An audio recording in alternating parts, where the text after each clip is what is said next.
హిందూ ముస్లిం గొడవలు లేకపోతే భారత్ మాతాకి జై అని మాట్లాడే బీజేపీ లేడీ లీడర్స్ ఇంత పెద్ద ఇష్యూ నడుస్తున్నా బయటకు వచ్చి మాట్లాడుతున్నారు. దీని ఎట్లా చూడొచ్చు? అయితే భారత్ వాళ్ళు ఎట్లా తయారైందంటే ఈరోజు వాళ్ళు తప్ప వాళ్ళ లైసెన్స్ ఉన్నట్టు బండి సంజయ్ క్యాన్ రేపు వాళ్ళు ఏమైనా చేసుకోవచ్చు, బయట వాళ్ళు చేయొద్దు.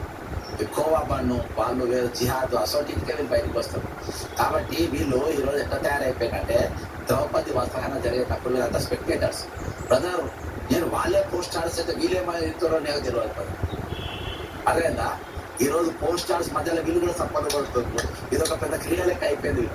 ఇవాళ విషయాలు ఏమన్నా ఉండాలి బ్రదర్. ఒకరి మాత్రం పక్క ఈ ఇష్యూతో తెలంగాణలో మన స్టాలిన్ గారు గెలిచినాడు ఒకటి కన్నడప్ప.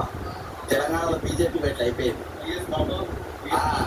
ఇట్లా అయిపోయింది తెలంగాణలో బీజేపీ. దీంతో ఇక వాళ్ళు ఏమైనా మాట్లాడడానికి లేదు, ఒక మహిళకు అత్యాచారం పోనీకి లేదు, చెప్పులతో పటా కొడతారు. ఈరోజు తెలంగాణ మొత్తం చూస్తారు. రేపు వీళ్ళు ఒకటే ఎన్నికలప్పుడు ఎట్లా పోతుంది తెలుస్తా.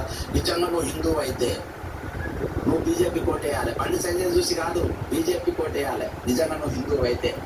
అదే దాన్ని తీసుకొస్తారు. మళ్ళీ వీళ్ళు రేపు చేసేది ఎవరు? హిందూ మహిళలే, బీసీ మహిళలే.